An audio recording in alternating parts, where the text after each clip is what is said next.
Buenas noches, señoras y señores. El mundo, se podría aventurar de una manera un poco amarillística, el mundo está perdiendo su energía, o por lo menos sus disponibilidades actuales de energía. Y precisamente porque este es un tema, por lo tanto, aunque científico, no tan ajeno a nosotros, sino al revés, muy cercano, y ustedes lo saben mejor que nadie, puesto que todas las noches prácticamente está subiéndoles un poco la gasolina que utilizan para su coche o el combustible con el que ustedes se calientan o con el que ustedes cocinan. Por lo tanto, como ustedes ven, es tan cercano que, aunque el tema sea tan científico, realmente hemos pensado que los espectadores de televisión española tenían derecho a oír cuáles son las perspectivas a este respecto. Y lo hemos pensado y le hemos dado tanta importancia al asunto que todo el equipo de La Clave se ha desplazado a Barcelona, precisamente para poder hacerlo desde Barcelona, porque aquí en Barcelona se estaba realizando un simposio precisamente sobre fuentes alternativas de energía y desarrollo, y sobre todo y economía.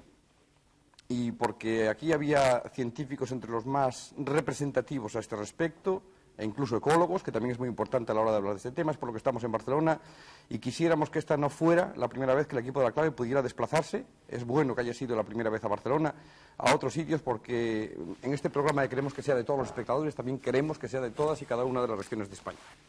Y entonces, para entrar ya cuanto antes en tema, vamos a presentar a los señores que hoy están aquí con nosotros. En primer lugar, Francisco Rafar Estela, que es director técnico de la Fundación Española Cálitas. ¿Qué es la Fundación Española Cálitas? Bien, tal vez el nombre entero de la fundación es Fundación Española Cálitas para el Fomento de la Calidad e Información al Consumidor.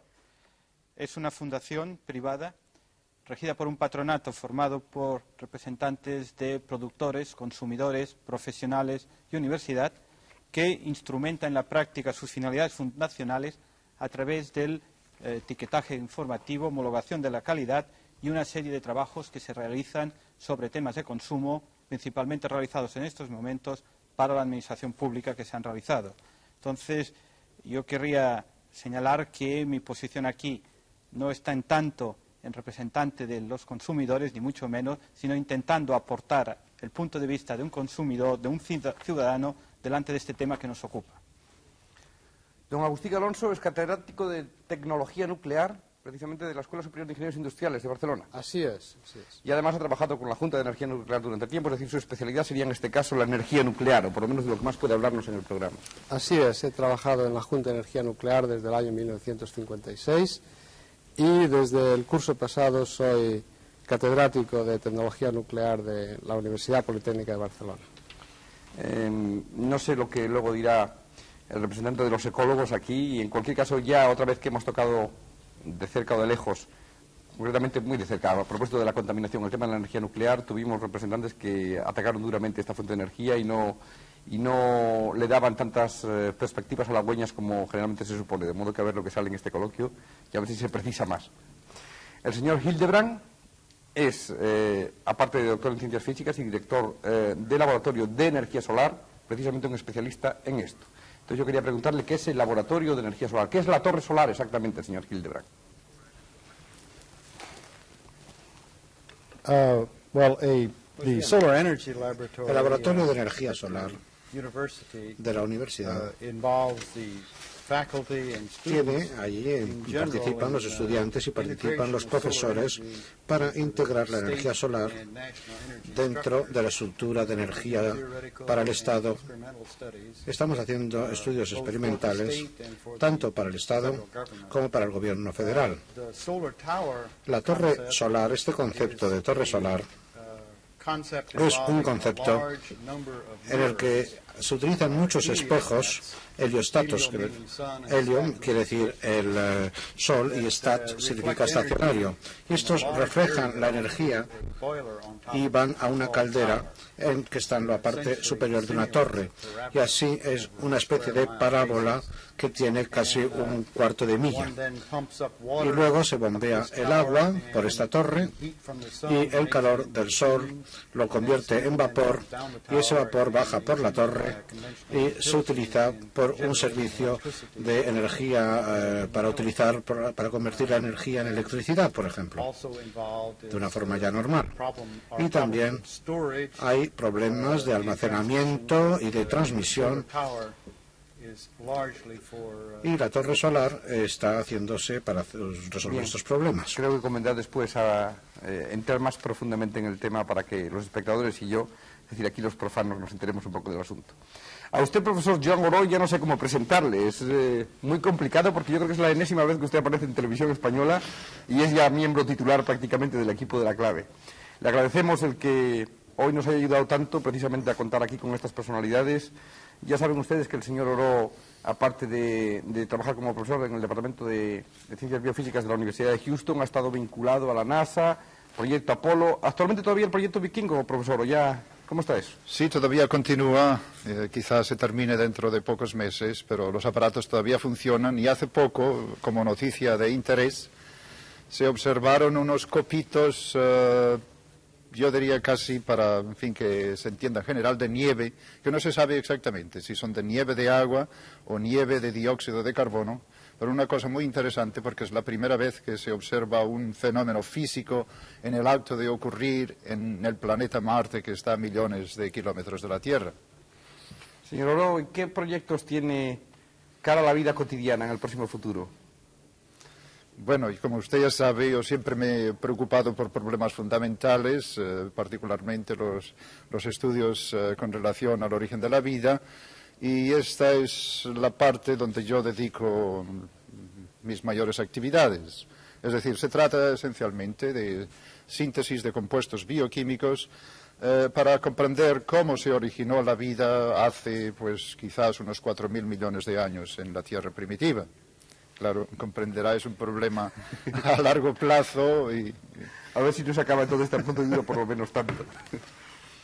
El señor Pere Pi Sunyer viene aquí precisamente en su calidad de economista, puesto que todo lo que afecta a energía afecta a la economía, y sobre todo la economía es fundamental para el desarrollo de las fuentes de energía. ¿Cómo ha participado usted en este simposio, doctor? Bueno, yo soy el subdirector del Servicio de Estudios del Banco Urquijo y el servicio en Barcelona. El Servicio de Estudios del Banco Urquijo en Barcelona ha organizado en el pasado una serie de reuniones internacionales y conferencias de ese tipo en distintos temas. Una que tuvimos hace 2 o 3 años fue precisamente con relación a contaminación industrial y tuvimos entonces muy destacados representantes tanto del Club de Roma como de gente de Inglaterra, donde habían resuelto una serie de problemas, y de distintos países europeos. Y entonces, cuando el doctor Oró se acercó a nosotros para decirnos que, dada nuestra tradición de tratar de hacer estudios y tratar de hacer reuniones de ese tipo, que fueran en realidad de servicio a la comunidad, de orientación a la comunidad, pues nosotros inmediatamente que pensamos que eso sería muy interesante, y conjuntamente con el Banco Occidental entonces decidimos patrocinar este asunto. Entonces yo creo que aquí se cumple una doble coincidencia, o una coincidencia en el sentido de que por una parte hay esta actividad en el Servicio de Estudios y el Servicio de Estudios ha hecho bastantes libros sobre economía regional catalana, fue quizá uno de los iniciadores de toda la idea de ver la economía a escala regional, y trabajamos entonces una serie de problemas relacionados con la energía, relacionados con el agua, con los recursos naturales, como un estudio sobre el agua, recurso natural escaso, otro sobre el petróleo en Cataluña, etc. Y por otra parte, pues mi propia experiencia, aunque ya muy pasada, lamentablemente, de los largos años que viví en el extranjero. ¿Tiene una formación americana? Yo tengo una formación totalmente americana, salí de aquí en 39, y estudié en Estados Unidos, estuve 11 años en Estados Unidos y pasé a Venezuela, y en Venezuela estuve primero con el Banco Central, que es el banco de emisión, y estuve con el Consejo de Economía entonces en Venezuela, y luego pasé a Standard Oil, donde llegué a ser el Chief Economist, el economista principal, para Hispanoamérica. Entonces, Standard Oil invierte mucho en investigación sobre fuentes alternativas. Standard Oil invertía muchísimo en investigación en aquella época. Lo que pasa es que mi conexión con ellos desde hace 10 años es inexistente, puesto que en 67 me regresé a España y desde entonces estoy en el Banco Urquijo, de manera que mi calidad en este momento no es de economista energético, sino de coorganizador, digámoslo así, de este trabajo. Muy bien, el señor O'Rourke es un científico norteamericano, además abogado. Es decir, que nos puede hablar de ciencia, nos puede hablar, hoy quiero decir, nos puede hablar de los aspectos legales de la cuestión y nos puede hablar de política, porque forma parte del equipo Carter, es el que defiende su política energética ante el Congreso y además se preocupa especialmente del plan de emergencia por si hubiera otro embargo de los países petroleros, de la OPEP, yo creo. ¿En qué medida le está dando importancia a la administración Carter al asunto? Ya sabemos que Estados Unidos, las anteriores administraciones también se la han dado, pero ¿en qué medida, proporcionalmente, con relación a los presidentes anteriores, la administración Carter está dedicándose al tema? Bueno, es un gran placer estar aquí en España. On behalf of President En Carter, nombre del presidente Carter, para hablarles del Plan Nacional de Energía en el que nos estamos embarcando ahora. Como ustedes saben, los Estados Unidos tenemos un problema que en cierto modo se parece al de España, en el sentido de que producimos mucha menos energía de la que necesitamos para nuestra economía creciente. El gobierno de los Estados Unidos estamos intentando trabajar con la comunidad científica de España y con la comunidad del mundo para asegurarnos de que a medida que pasemos a las fuentes alternativas de energía no tengamos los problemas de contaminación del medio ambiente a largo plazo. Este es un proceso muy difícil porque hay muchísimos problemas con todo tipo de energía. Ahora, por ejemplo, estamos utilizando carbón en los Estados Unidos, estamos utilizando uranio y pensamos que hay unos problemas muy graves y a los que se deben encontrar soluciones a medida que vayamos avanzando, por ejemplo, en la economía del plutonio. Pero si trabajamos conjuntamente y vemos que todos tenemos intereses comunes, especialmente en Occidente, en nuestras propias naciones, en nuestras propias comunidades, todas estas necesidades se podrán satisfacer trabajando conjuntamente como lo hemos hecho a veces en el pasado. Es un gran desafío y por eso estamos Vamos aquí. a ver después también, porque habrá que hablar un poco también del poder que dan precisamente el disponer de fuentes de energía y sobre todo el consumir también, quizá la falta de poder. Don Ramón Margalef, doctor en Ciencias Biológicas, es profesor de Ecología de la Universidad de Barcelona, ha sido director del Instituto de Investigaciones Pesqueras, tengo entendido. Usted será de los más preocupados precisamente porque se desarrollen las fuentes alternativas. Bueno, realmente el ser profesor universitario le hace vivir a uno en un estado de semifrustración permanente y por otra parte el convivir diariamente con la juventud le hace vivir también en un estado de esperanza permanente. De manera que la esperanza y la frustración yo creo que son dos características de los problemas ecológicos generales y especialmente los problemas de energía. Por otra parte, la energía es sustancial a la vida, sustancial a la ecología, de aquí mi interés. Y probablemente por estas razones me han invitado. A niveles ecológicos, ¿usted encuentra, profesor, que en la juventud hay más preocupación por el asunto que en otros tiempos? ¿O estamos al mismo nivel? Bueno, la ecología es una palabra que un poco se ha usado, se ha desbaratado un poco, digo, un poco como los zapatos descosidos del lenguaje, ¿no? Realmente en los jóvenes hay mucho interés por la naturaleza, los niños especialmente, después se atenúa un poco, pero afortunadamente todos los años hay gente muy brillante y gente capaz de hacer cosas si el país los pudiera utilizar. Don Antonio Luque, uno de los hombres jóvenes que nos va a hablar hoy precisamente de conversión directa, ¿qué es el Laboratorio de Semiconductores de la Universidad Politécnica de Madrid, que creo que usted dirige? Sí, es un laboratorio universitario donde nos ocupamos de los dispositivos de investigación sobre dispositivos semiconductores y un dispositivo semiconductor que ahora tiene un interés enorme son las células solares, de manera que ahora probablemente 2/3 o 3/4 partes de la actividad del laboratorio pues se dedica a la investigación en células solares y pues se trata, esto es la actividad principal que ahora tenemos allí, que puede tener soluciones, que puede dar lugar quizá a soluciones a corto plazo, o a medio plazo, mejor dicho, en determinadas ocasiones, a problemas de suministrar energía. De manera que esta es, pienso, la actividad por la que... ¿A corto plazo realmente puede haber resultados rentables? Para ciertos problemas, sí, sin duda. ¿Por ejemplo? Bueno, por ejemplo, se puede pensar en soluciones que ya están, que son conocidas, repetidores de televisión, etcétera, pueden estar alimentados por energía solar, pero yo pienso que en muy pocos años, en 2, 3, 4 años, puede haber otro tipo de utilizaciones de mayor entidad que requieran la energía solar, por ejemplo, que pudieran resolverse con energía solar, por ejemplo, poblados aislados, casas aisladas, etcétera.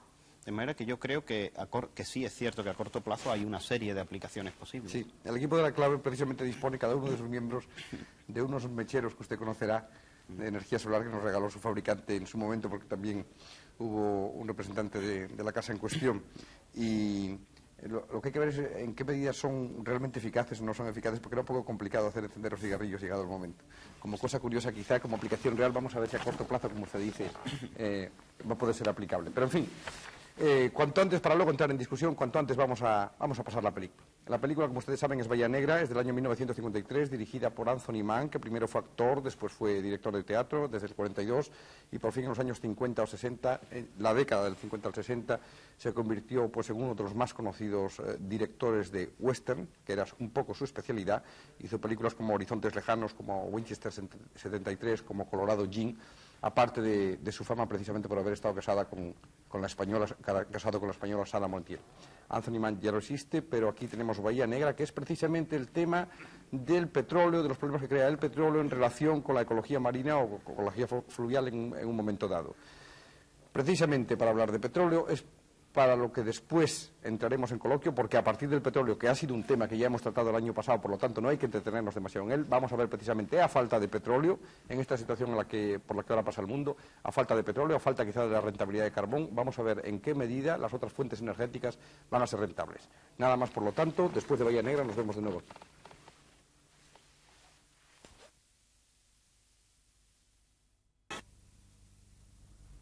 El doctor Kane es doctor en química y profesor de la Universidad de Berkeley, pero sobre todo es uno de los hombres importantes en el plan ERDA norteamericano, que es el que se dedica precisamente a investigar todo lo que concierne a las diferentes fuentes de energía.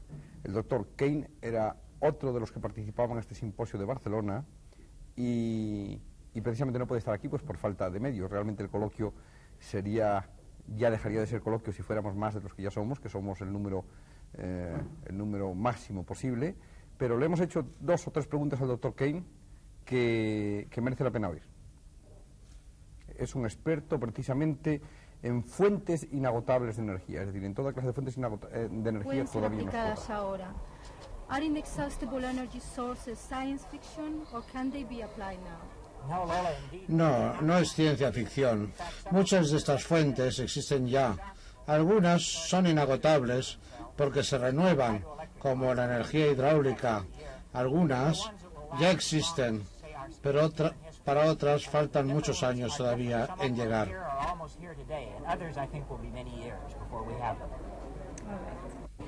La segunda pregunta, ¿cuáles son las principales fuentes inagotables de energía? Which are the main inexhaustible energy sources? Las más importantes son la energía solar, y cuando me refiero a la solar no me refiero únicamente a utilizar los rayos del sol, pero sí por medio utilizar las plantas, el viento, el mar, aprovechando sus diferencias de temperaturas. Luego hay otras energías importantes, como son por ejemplo la hidráulica, y también tenemos la fusión. La fusión es mucho más difícil, la fusión nuclear, y luego tenemos la fisión. La fisión es inagotable si se emplea un reactor reproductor. Pero, ¿qué inversión se necesita para el desarrollo de estas fuentes inagotables? which is the investment that you need for the development of these sources? Algunas energías no son demasiado caras. La energía solar para calentar viviendas no es cara. Las presas hidráulicas tampoco. Y luego se pueden utilizar también las plantas, que no resultan caras tampoco. Lo que es muy difícil es convertir la energía solar en electricidad. Eso sí es caro. Y el desarrollo también de la fusión puede costar billones de dólares.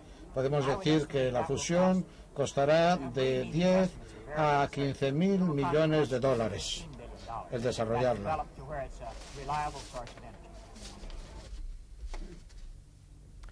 Bien, pero no solo el doctor Kane, también el profesor Michael Antal, que es profesor de matemáticas aplicadas por la Universidad de Harvard y que sobre todo es un experto en recuperación de recursos. Precisamente se le han hecho unas preguntas en su calidad de experto en recuperación de residuos urbanos, sobre lo que ya hemos tenido otro experto también a propósito de un programa sobre contaminación, un japonés en este programa, en La Clave. Vamos a oír también lo que el doctor Antal dice.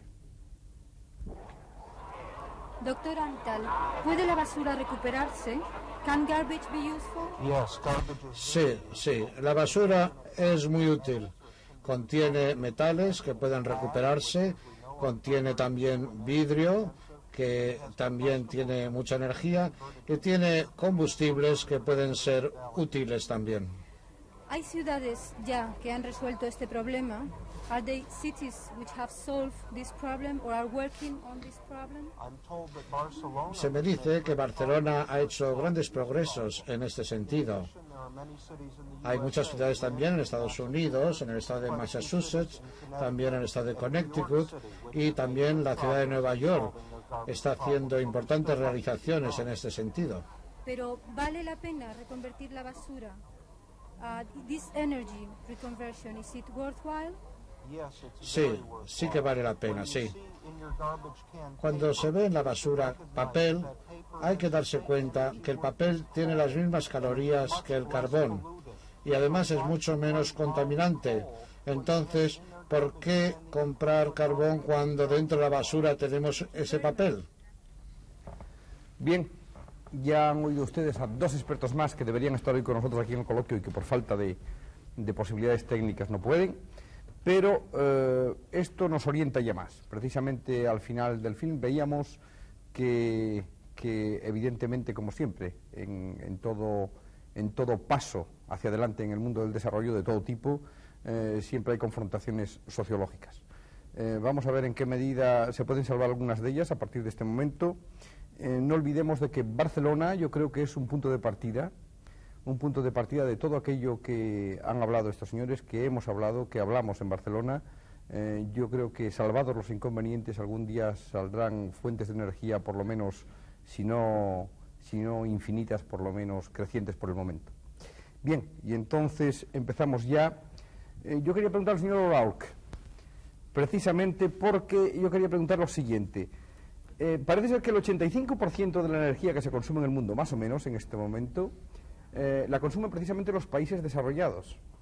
Entonces yo quería preguntar en qué medida también la utilización de la energía en general no es también una fuente de poder, y ahí el desequilibrio político que se puede producir en el mundo en algunos momentos y que de hecho se produce. Es el caso de la guerra del petróleo. El mejor modo de explicar el consumo actual es que los países ricos e industrializados tienen un gran exceso de lo que se podría considerar una participación justa en los recursos disponibles. Nosotros, en los Estados Unidos, somos una de las naciones que desperdiciamos más en el mundo. Un 6%, para más de un 6% de la población, consumimos un gran porcentaje de los recursos mundiales de la energía. Esto no puede continuar así durante mucho tiempo y por esa razón consideramos que el desarrollo tecnológico de nuevas fuentes alternativas de energía, de tal modo que ninguna nación dependa únicamente de la energía solar o del carbón o de la energía hidroeléctrica, de modo que podamos pasar a una serie de tipos de energía que cada clima y cada tipo de energía baste. Por eso intentamos buscar nuevas tecnologías en los Estados Unidos y también en España, y por eso todo eso es tan importante. Seguimos mirando hacia el futuro con optimismo, pero sabemos que necesitamos nuevas fuentes de energía. Ya ha terminado. La política energética del presidente Carter es sin duda ninguna un cambio importante en la política de este país. Él, en cierta manera, nos ha explicado y viene a explicarnos cuál es el punto de vista importante que en este momento reina en América. Estudiando la nueva política, llega uno claramente a la conclusión de que puede ser muy buena para su país, pero la pregunta que le hago es simplemente, ¿se han tenido en cuenta las condiciones particulares de los países, sobre todo de Europa Occidental, de los países más desarrollados, donde, como ha dicho el señor Balbín, se consume el 85% de la energía, al establecer esta política? Porque no hay que olvidar que lo que se haga en los Estados Unidos puede tener una influencia grande en lo que se haga en el resto de los países de Europa Occidental.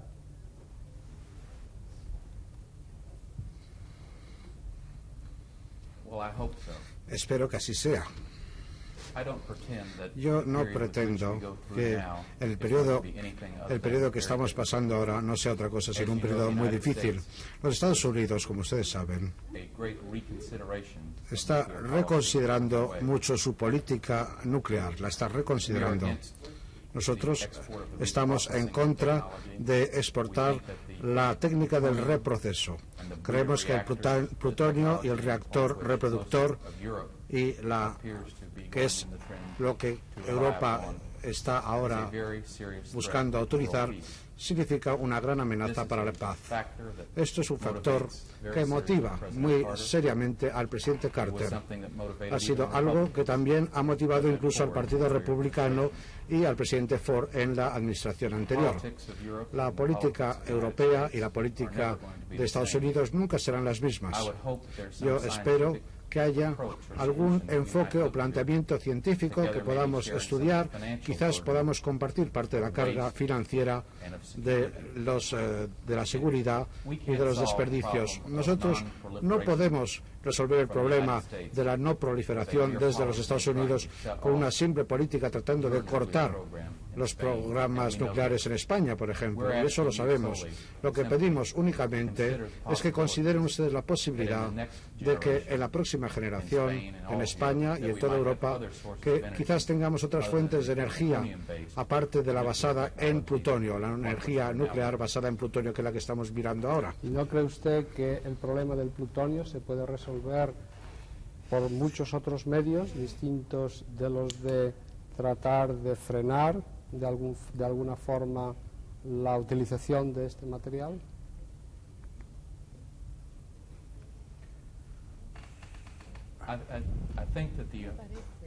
Que la política norteamericana no carezca de flexibilidad. El problema es que se ha percibido en los Estados Unidos es el problema del terrorismo, que quizás es el factor más importante, en el sentido de que gran parte del material nuclear no se halla donde debería estar según nuestros datos. Y nos parece que existe un problema si pasamos cada vez más al plutonio, especialmente. Y esto podría resolverse posiblemente con algún sistema de seguridad, pero en la actualidad todavía no consideramos ninguna solución como aceptable, pero ese sí podría ser un enfoque y cabría muy bien dentro de nuestra política. Bien, yo quería decir, en 1870 prácticamente las fuentes arcaicas de energía eran fuente fundamental de energía, es decir, la madera especialmente. En 1900 era el carbón. en 1977 es el petróleo y ya hay problemas. ¿A partir de qué momento el petróleo empieza a dejar de ser interesante desde el punto de vista de la rentabilidad, señor Pissuñer? Bueno, yo creo que es un poco difícil determinar en qué momento el petróleo dejará de ser interesante desde el punto de vista de la rentabilidad, puesto que no sabemos exactamente en qué momento los nuevos descubrimientos de otras líneas de producción de energía van a entrar en juego a niveles rentables. Y eso es precisamente lo que se ha tratado de determinar en este simposio que hemos hecho, ver hasta qué punto cada una de las distintas fuentes que se nos propone tiene realmente una viabilidad más o menos inmediata. Lo que yo creo que sí claramente se puede ver y se ha visto en las proyecciones que nos han ido dando en estos días con referencia a la energía existente, es que para el año 1885, o sea, en realidad bastante pronto ya, empezaremos a tener en muchísimos de los países productores tasas decrecientes de producción de petróleo, y que eso se va a ir acentuando considerablemente hacia fin de siglo para llegar a una posición realmente de no poder cargar más que con una parte muy decreciente de la energía hacia el año pues 20 o 30 más o menos del siglo que viene. Entonces, evidentemente, eso quiere decir que tenemos por delante un periodo de máximo de 30 años, por decirlo así, en que debe hacerse la sustitución casi completa de la economía petrolera, sobre en gran parte nos hemos venido ocupando por otras economías. Y el problema de la rentabilidad, como se sabe muy bien, es un problema en que hay dos niveles, en que por una parte debemos tener nuevos descubrimientos y nuevas aplicaciones técnicas de las otras fuentes de energía que rebajen los costes de las nuevas energías que están entrando y que van a entrar en el futuro. Y por otra parte, el petróleo, al ser cada vez más difícil de encontrar a profundidades más fuertes, en lugares más inhóspitos, y pues naturalmente va a ir subiendo de precio, como hemos visto precisamente. O sea, yo creo que lo que ha pasado desde el año 73 a esta parte, con la enorme subida de los precios de petróleo, es la gran demostración de eso. Muchas producciones de energía que hace 5 años la gente hubiera considerado no rentables, en el año 72, han pasado a ser rentables no porque se han hecho grandes progresos en las otras fuentes de energía, sino porque el petróleo se ha encarecido 4 veces. Ajá. Y sin embargo, de todas maneras, parece ser que las otras fuentes en general todavía también son muy caras. Por ejemplo, para la obtención, tengo yo la documentación de la que me ha planteado el señor Luque. Para la obtención de fotopilas de silicio todavía cuesta algo así como 400 pesetas por palmo cuadrado de media. Sí. Entonces me dicen que para la obtención de células fotoeléctricas puede ser rentable, pero para la obtención de grandes cantidades de energía eléctrica es absolutamente irrentable todavía. Bueno, vamos a ver. ¿Coincide eso o no coincide? Sí, la traducción de 400 pesetas por palmo cuadrado, el palmo es una unidad que no manejo fácilmente, entonces no lo sé. Lo que sí puedo decir es que está como a $2.000 metro cuadrado de células solares. Es posible que sea exactamente lo mismo, y efectivamente eso es una cantidad cara, pero... O sea que son 200.000 pesetas más o menos, o... menos 180 pesetas, o algo así por metro cuadrado. Sí, por metro cuadrado. Entonces eso es una cantidad cara, pero hay una manera de atacar el problema que recientemente se ha puesto en evidencia, aunque esto es un poco el huevo de Colón, y es simplemente concentrar energía sobre estas células solares, es decir, poniendo, por ejemplo, espejos que cojan, digamos, por cada centímetro cuadrado, pues 100 centímetros cuadrados, por ejemplo, concentrando la energía por 100 veces, uno reduce en 1 centésimo la cantidad de silicio que necesita.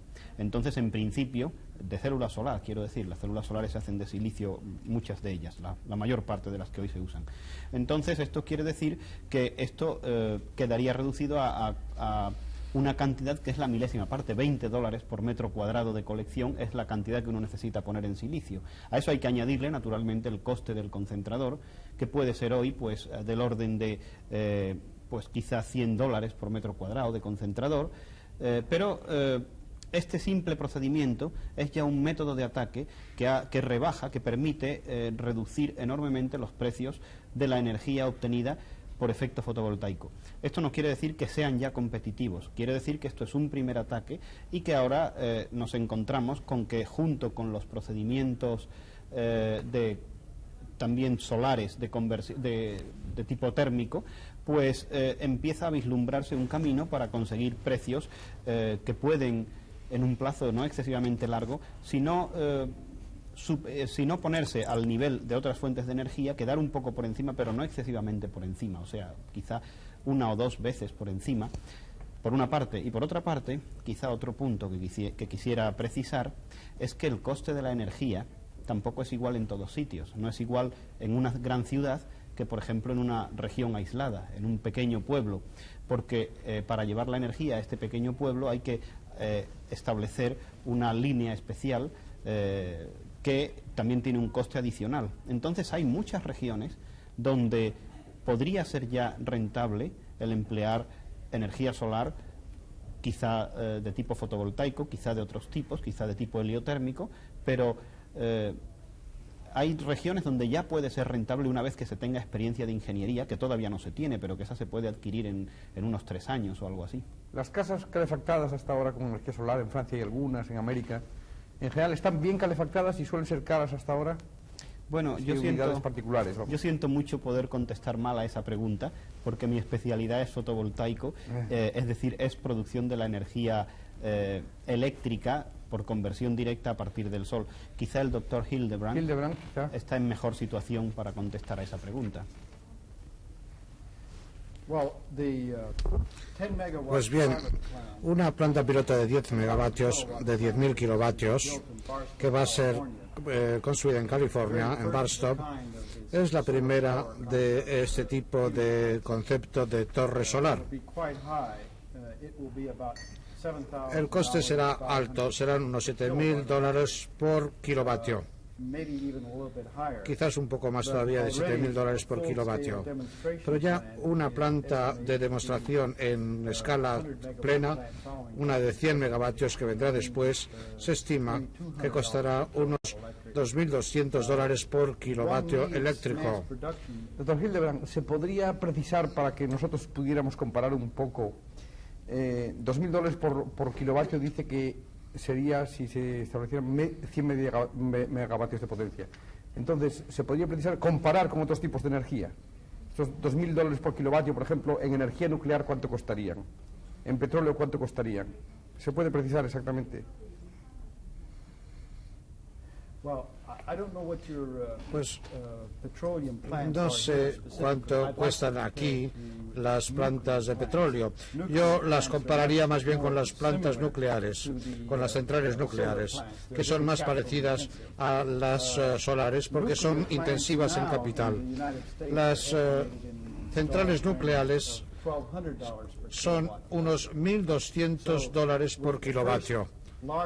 O sea que, como la primera planta solar en gran escala, costará el doble de lo que es la central nuclear. Pero es un buen punto de inicio, porque después de 10 años de producción, seguramente la planta solar o la central solar se acercará mucho al coste de la nuclear. ¿Está usted de acuerdo? Sin duda ninguna. Estoy de acuerdo con los precios dados. Y a nivel de petróleo no se podría comparar el petróleo de países fáciles, vamos, de zona Oriente Medio, Arabia Saudí o Kuwait. No se sabe más o menos cómo puede salir. Yo puedo contestar quizá a esto en el siguiente sentido. El petróleo, el concepto es diferente. En petróleo la planta cuesta mucho menos dinero. No tengo, eso tú sabes mejor que yo cuánto cuesta, pero el concepto es diferente. En el coste del kilovatio hora, que es lo que le interesa al cliente, en petróleo digamos, se compone de los costes de capital más los costes de combustible. Y entonces parece ser que en ciertas plantas los costes de centrales de petróleo están empezando ya a ser irrentables. Bueno, son irrentables frente a otras fuentes de energía, por supuesto, es decir, son más caros, y el cruce con la energía solar se podría producir quizá en un plazo de unos años, pero muy pocos, 3, 4 años, y eso contando con que la mayor parte con plantas ya amortizadas, que si quizá hubiera que hacer plantas de nueva instalación, es posible que ya hoy las de petróleo empezaran a no ser rentables con respecto a a las grandes plantas solares, supuesto que existiera la ingeniería. Hay que decir que no hay experiencia de ingeniería sobre las grandes plantas solares completa todavía. Pero el pronóstico es que una vez que esta ingeniería existiera, yo pienso que podría empezar a ser ya competitivo. No hay también un factor allí que yo creo que es lo que se estaba refiriendo al principio, de cuál es la situación en la casa individual, en la vivienda individual, que es el problema de financiación en este caso, porque tú dijiste, yo creo que de una manera muy interesante, que en lo que hace la energía solar no es solamente el interés de la gran planta, que también hay que transmitir luego la energía, sino precisamente la versatilidad que significaría el poderla instalar en el caso típico del repetidor de televisión, precisamente, donde no hace falta, naturalmente, para una cosa de poca energía, pues tener una instalación.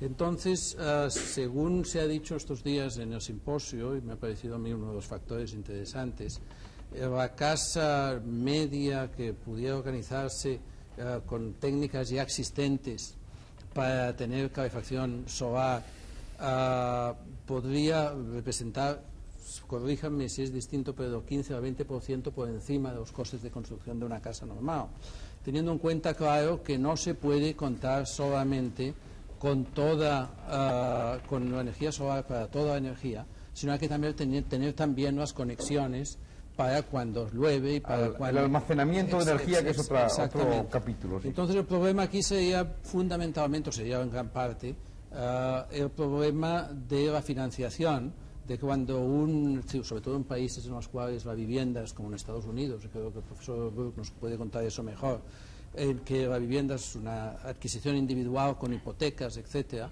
el hacer asequible el tener una instalación de tipo solar, en lugar de preferir un coste inicial más bajo y entonces estar pagando cuentas de electricidad, etcétera, por un tiempo mucho más altas indefinidamente. ¿Es esta la situación, señor Burke?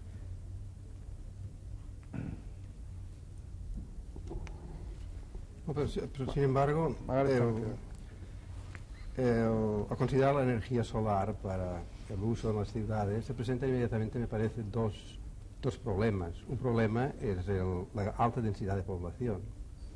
Una cosa es la instalación solar para la vivienda individual, para los países más favorecidos, que es lo que lo necesitan menos, y la otra, la instalación de la energía solar para las ciudades, tal como las conocemos en otra parte de Europa. Y probablemente unido con esto está una idea en el pueblo que convendría desterrar o modificar, que es el creer que la energía solar, la utilización de la energía solar, es algo al alcance de todos, es algo que se puede hacer con pequeños experimentos. Yo me refería el otro día a considerar que la energía solar, la gente lo ve como la palangana metalizada que sirve para freír el huevo, y no es esto. Esta es una imagen que puede entorpecer un desarrollo de la energía solar. La energía solar es algo muy importante, pero requiere una inversión y un interés semejante a los que han estado detrás del desarrollo de la energía nuclear.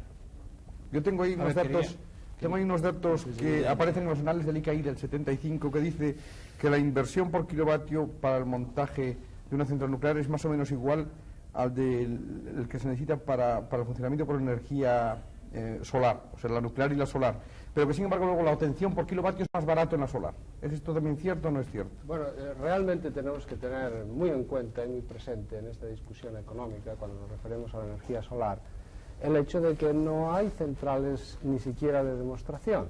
El señor Hildebrand nos ha hablado de sus proyectos.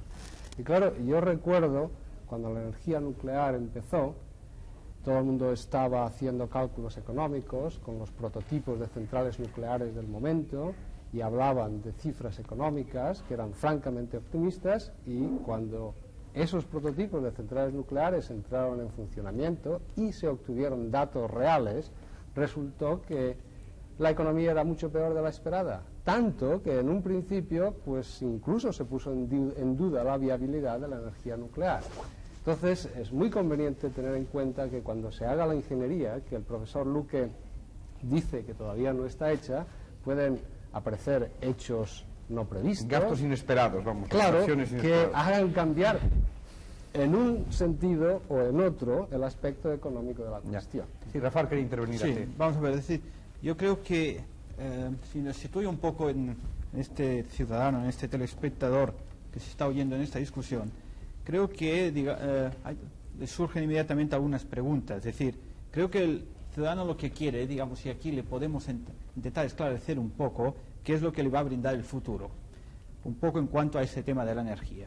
Es decir, creo que hay dos aspectos en la energía importantes. Es decir, hay un aspecto que es la producción de energía, digamos que puede ser en pequeñas cantidades, puede ser la pila solar para un repetidor de televisión, puede ser la calefacción de una vivienda, pero hay una característica, en mi opinión, muy importante de los métodos tradicionales a este momento de obtención de energía masiva. Y quiero subrayar la palabra masiva. Han sido método hidroeléctrico, centrales térmicas, sea vía carbón, sea vía, digamos, petróleo, en general los combustibles sólidos. Entonces aquí se están dilucidando, se están planteando algunas posibilidades energéticas de futuro. Pero nosotros estamos en este momento abocados al fin de una determinada era en que la energía era barata, que el petróleo era barato, y abrimos las puertas a una nueva era, en que habrá una necesidad de energía masiva. Entonces aquí yo creo que sería interesante en este momento el intentar avanzar un poco por este camino. Es decir, ¿qué posibilidades hay de esta obtención de energía masiva que requiere unos determinados niveles de desarrollo en los países? ¿Qué posibilidades realistas hay? ¿Qué calendario podemos hacer? ¿Es que esperamos que esas energías puedan salir a precios similares a la energía que está pagando en este momento el ciudadano? ¿Es que qué repercusiones va a tener esta energía sobre el medio ambiente, sobre la ecología? Es decir, creo que es muy importante, porque creo que esto es lo que preocupa realmente al ciudadano, realmente al consumidor en ese tema. Es decir, ¿cómo se resuelve este problema de la energía masiva y qué incidencias van a tener? Señor Oro, quizá. Sí, pues, aparte del costo también hay lo de las reservas, porque cada 10 años creo que se están duplicando las necesidades en energía. Prácticamente las de petróleo, por ejemplo, ¿van a tener un fin o no van a tener un fin? Bueno, yo hasta ahora he disfrutado mucho lo que se ha discutido. Veo que se está en parte dejando a un elemento, un factor muy importante de la ecuación total, que es el hombre y su futuro. Es decir, recuerdo que Charles Darwin, el que promovió la idea fundamental de la evolución biológica, hizo unos breves cálculos acerca de cuál sería la población humana al cabo de 5.000 años si ocurriese al ritmo en los tiempos que él vivía, y cuál sería la población humana en la Tierra de una fórmula teórica al cabo de unos 10.000 años, que es el periodo corto de historia que el hombre ha tenido hasta ahora, porque la existencia del hombre pues va casi a 4 millones de años. Resulta que yo creo que es muy importante decirles estas conclusiones de Darwin, porque ya hace más de 100 años que se hicieron, que al cabo de 5.000 años la masa de la humanidad sería equivalente a toda la masa de la Tierra. Al cabo de 10.000 años, la masa de la humanidad, en sentido teórico, desde luego, sería equivalente a la masa del universo observable. Es decir, esto inmediatamente nos pone de relieve que el crecimiento no puede continuar de la forma que ha estado ocurriendo hasta ahora. Es decir, que no se trata exclusivamente de un problema de energía, sino de llegar a un estado de equilibrio con la naturaleza de tal forma que permita la existencia del hombre en la Tierra, a un sistema de crecimiento sostenido, y con crecimiento sostenido quiero decir un estado dinámico de renovación, lo que en inglés se llama un steady state, y entonces ya el problema energético se formula totalmente diferente. Ya no es cuestión de centrales masivas, ni nucleares ni solares, sino que es cuestión de proporcionar la energía a un cierto ritmo en relación con la existencia de núcleos urbanos que yo creo que también han sido desbordados y que son desastrosos para la humanidad. Es decir, se trata entonces de proveer cantidades relativamente limitadas de energía a centros de población del orden, diría yo, para decir un número, de 100.000 habitantes. Y entonces una pequeña planta solar ya sea fotovoltaica, ya sea termal, es decir, de acuerdo con las investigaciones del doctor Luque o del doctor Hildebrand, podría muy bien satisfacer las necesidades de dicha población. Esto respondería a la pregunta que ha introducido el profesor Margalef, de que no se trata de pensar en una palancana para cocer un huevo o freír un huevo, pero sí, tampoco se trata del otro extremo, de una central, digamos, como las que yo presenté del doctor Glaser, de esta plataforma, digamos, extraterrestre, orbital, que suministre cantidades gigantescas de energía. Creo que tiene que entrar, además de conceptos energéticos, además de conceptos ecológicos, además de conceptos económicos y conceptos sociales, una proyección del hombre hacia no solo el siglo que viene, sino los milenios que van a seguir. Porque ya digo, el pequeño periodo de historia de 10.000 años produciría una catástrofe. Esto no puede, y el hombre, yo creo que es suficientemente inteligente para evitar que así sea. Es decir, para terminar, digamos, esta pequeña presentación, creo que es inconcebible que la nación de Bangladesh, que se cree que dentro de 25 años va a tener una población de 230 millones de habitantes, creo que es, en fin, es totalmente una catástrofe si esto sucede, porque la gente tendrá que morirse por falta de medios para vivir. Sin embargo, doctor, yo estoy básicamente de acuerdo con la proyección, la filosofía que presenta usted a largo plazo, pero la nación de Bangladesh, con su población actual, tendrá que encontrar mejores niveles de vida si vamos a tener en el mundo de los próximos 50 años, que son los años más fácilmente previsibles, una cierta estabilidad social y unas ciertas posibilidades de convivencia. O sea, hemos estado viendo como algunos países realmente hoy en día utilizan una participación de la energía muy superior a lo que proporcionalmente les correspondería, mientras los Bangladesh no utilizan prácticamente energía. Entonces, para mí, el problema se pone precisamente, lo que decíamos antes, en los próximos 40 o 50 años, en los cuales tendremos, hasta que se estabilice, suponiendo que se estabilice la población, una serie de Bangladeshes o de otros muchos países en América Latina y muchos sitios donde tendremos todavía unos crecimientos de población sustanciales, y luego esta población tendrá que subir a niveles de vida más o menos comparables a los niveles de vida de los países occidentales desarrollados y de los países socialistas desarrollados, o sea, los países realmente que tienen ya hoy en día unos niveles de producción más altos. De manera que, sin en absoluto poner en duda el hecho fundamental de que la posición malthusiana o la posición de llegar a la catástrofe no tiene por qué darse, porque el hombre tiene sus recursos intelectuales y morales para corregirlo, tenemos evidentemente nuestros 30 o 40 años por delante, que serán años sumamente difíciles, con gran escasez. Son dos perspectivas, yo creo, compatibles. Una es la evolucionista y otra es efectivamente la inmediata. Vamos, sí, Margalef. No, pero a mí no me gusta este punto de vista, digamos, darwiniano, en el sentido que los parámetros demográficos, hablando técnicamente, es decir, estas tasas de natalidad y de mortalidad, no son nada para el futuro. En realidad, es una descripción abreviada de la historia pasada, pero que no nos permite predecir nada en cuanto al futuro. En cuanto al futuro, lo único que sabemos es que la población humana crece todo lo que la deja. Simplemente es esto. Esto es lo que decía Darwin. A las condiciones externas. Pero el potencial no es nada, porque es imposible que se realice. Pero Darwin era muy consciente de esta posibilidad. Pero desde el punto de vista de la energía, el hecho está es que la tasa, si para un periodo de tiempo determinado aceptamos como correcta una tasa de aumento de este tipo, exponencial o muy rápida, esta tasa de aumento para la energía se compone de dos partes, del aumento de individuos en la población y del aumento de la energía que utiliza cada uno de los individuos.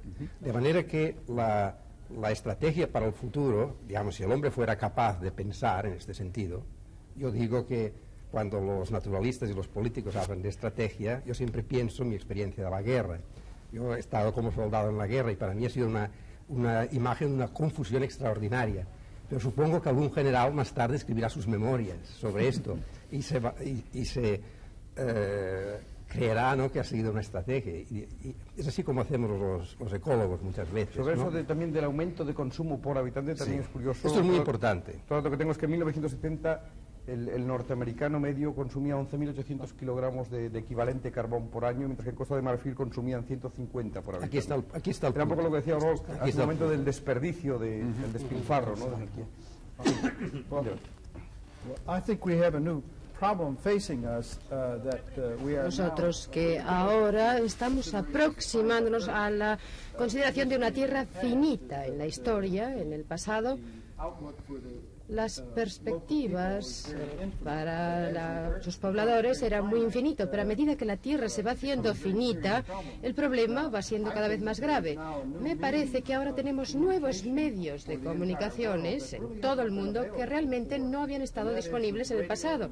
Tenemos la radio, la televisión, las noticias, los diarios, y posiblemente podríamos educar a la gente, saber, dar a conocer a la gente cuáles son los problemas. O sea que en cuanto aparece un nuevo problema podemos definirlo, pero lo único que hacemos es dejar los recursos humanos o la adaptabilidad humana. Y me parece que realmente sí, que todo el problema que tenemos ante nosotros es la civilización. Dentro de 100 años o de 500 años, el problema pues será quizás una forma internacional de gobierno en unas proporciones cada vez mayores. Y deberíamos adaptar parte de esta situación. Me parece que algunas de estas cosas podrían adaptarse y me parece que podría ser muy bien a través de televisión, la radio, los medios de comunicación de masa, y que esa educación internacional sería un medio excelente para resolver parte del problema. El doctor Hildebrand ha dicho lo que yo iba a añadir una vez después de presentar el problema. He intentado presentarlo de una forma exagerada para que la gente se dé cuenta. Como dice el doctor Margalev, las poblaciones tienen sistemas de control automático de los cuales era muy consciente Darwin, pero él formuló un problema teórico. Ahora bien, sin duda, aunque no sea una catástrofe en el sentido que la formuló Darwin, la catástrofe a pequeño nivel está ocurriendo hoy día en el mundo. Hay gente en el Bangladesh, hay gente en el Sahara que se están muriendo cada día. Mientras estamos aquí, se han muerto muchos individuos en la Tierra por falta de alimento o por falta de energía. Es decir, el problema está aquí, querramos o no. Por lo tanto, yo digo que hay que buscar soluciones, hay que hacer la proyección a más largo plazo, resolver los problemas inmediatos, pero hacer la proyección a largo plazo. Y entonces es la educación que viene, pero la educación es lenta en ciertos casos. Es decir, dudo hasta qué punto podrá ayudar la educación en Bangladesh, pero yo soy el primero de decir que hagamos todo lo posible para educar a esta población a que no reproduzcan... Y para educar a los que consumen más para que consuman menos. Exacto. Y esta es sin duda una de las cosas que los Estados Unidos, por ejemplo, como una de las naciones que más malgastan en todo sentido, como bien y sinceramente ha declarado el doctor O'Rourke, hagan lo posible para disminuir este gasto y contribuir de una forma directa o indirecta al mejoramiento de los países que tienen menos. No, a mí lo que me preocupa, doctor, de esto es que se pueda dar la visión, que yo creo que sería excesivamente optimista, de que bastaría con limitar el crecimiento de la población para haber resuelto el problema energético. No. A mí me parece que eso es una cosa que no deberíamos dejarla de ninguna manera en el ambiente en esta reunión, porque no es verdad. O sea, pero que la limitación del crecimiento de la población seguramente es necesaria y debemos suscribirla. Pero el problema energético, incluso con una población estabilizada mañana, sería muy grave porque por una parte estamos agotando los recursos conocidos de energía y por otra parte tenemos unas desigualdades enormes entre unos países y otros países, y que es lógico que los países que están a niveles más bajos suban a niveles más altos de consumo y por lo tanto se multiplique enormemente el consumo con la población actual. Sí. Eso es lo que quisiera decir. Exactamente, es decir, mi fórmula, aunque de una forma muy sencilla, sería que una vez llegado a este estado de crecimiento sostenido, entonces yo creo que hoy día, por ejemplo, con la energía solar bien aprovechada, con la tecnología bien desarrollada, tendríamos suficiente para ello. No digo que esto pueda hacerse ahora, porque efectivamente, como se ha dicho aquí, no existen estas plantas solares, pero sí que la tecnología existe, y en esto quiero contestar un poquitín a lo que ha dicho el doctor Alonso, la posibilidad de que los costes sean mucho mayores. Es posible, pero la tecnología necesaria para los sistemas solares, en parte la que usa el doctor Hildebrand, es tecnología relativamente conocida, es cuestión de mejora, y por lo tanto no creo que existan los problemas, es decir, es una cosa relativa, no creo que existan los problemas que existen en lo nuclear. Es decir, resumiendo, creo que una tasa de crecimiento mantenido, un steady state, está muy bien, digamos, equilibrado con un consumo de energía que puede provenir de varias de estas fuentes inagotables de que se ha hablado. Una de ellas es la solar, pero no es la única. Sin embargo, quizás es la más limpia. Y lo más importante para mí es que ya está dispersada. Y esto para mí es incluso un método que puede unir a los hombres de la Tierra, porque, por ejemplo, si se trata de guerras entre dos grandes países, entonces al no estar concentrada ni la población, ni las fuentes de riqueza, ni las energías, los métodos de guerra son muy difíciles. Yo quisiera ofrecer una filosofía que buscamos cuando miramos hacia el futuro. Se trata de que una de las calidades atrayentes de las alternativas, de las fuentes alternativas, me refiero a la solar, pero también podemos hablar de la geotérmica o del viento, y es que con estas se presenta una descentralización. Y yo veo que gran parte del problema que sufrimos internacionalmente, nosotros en Estados Unidos, igual que ustedes en España y en Europa, y es que nos encontramos ahora basándonos demasiado en el petróleo. En cualquier sistema ecológico o en cualquier sistema humano, la diversidad del sistema le da una mayor estabilidad, de forma que cuanto más diversas sean nuestras fuentes de energía, mejor nos encontraremos como planeta. Con esto no quiero decir que no haya productores y consumidores, pero ahora estamos demasiado desequilibrados. Algunos países son como los esclavos en el lado de la producción, los otros son los esclavos desde el lado del consumo.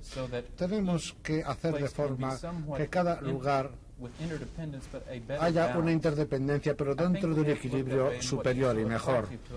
Tenemos que ver que esta es una filosofía que nos puede ser atrayente, y la energía solar precisamente nos presenta esa descentralización que no encontramos con las otras fuentes tradicionales e incluso la energía nuclear. Así que no creo que se trate únicamente de Estados Unidos, sino se trata de todo el mundo. Todo el mundo debe poder producir, puede poder consumir dentro de sus propios medios y no tener que depender demasiado de otras partes del mundo. Y así podrán escoger entre consumir más o consumir menos dentro de su cultura. ¿Quieren hablar? Adelante, Hildebrand. Me gustaría hacer unos comentarios con respecto a esta cuestión de escala para la descentralización solar, etcétera.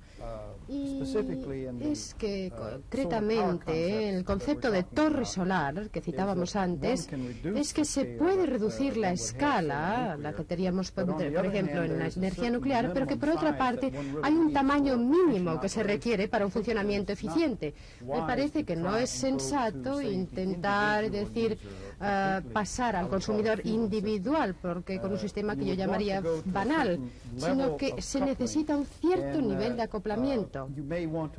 Quizás sea necesario, o es necesario, tener energía solar, fósil, nuclear, etcétera, una combinación de las energías, pero por ejemplo para España me parece que gran parte de la energía solar de buena calidad y de la zona de energía solar está en el sur, y probablemente esa energía se podría recoger muy bien y transportarla por toda España a través de líneas de comunicación eléctrica. O sea que sería una tontería intentar utilizar utilizar unas plantas solares descentralizadas en las regiones que evidentemente tienen demasiadas nubes. O sea que la energía solar todavía tiene una cuestión de escala que no se puede reducir demasiado. En cuanto a la puesta en práctica, me gustaría decir también que la energía solar se considera con demasiada frecuencia como sí, sabemos que podemos hacerlo y que es simplemente una cuestión de economía, porque esta es una declaración un poco confusa.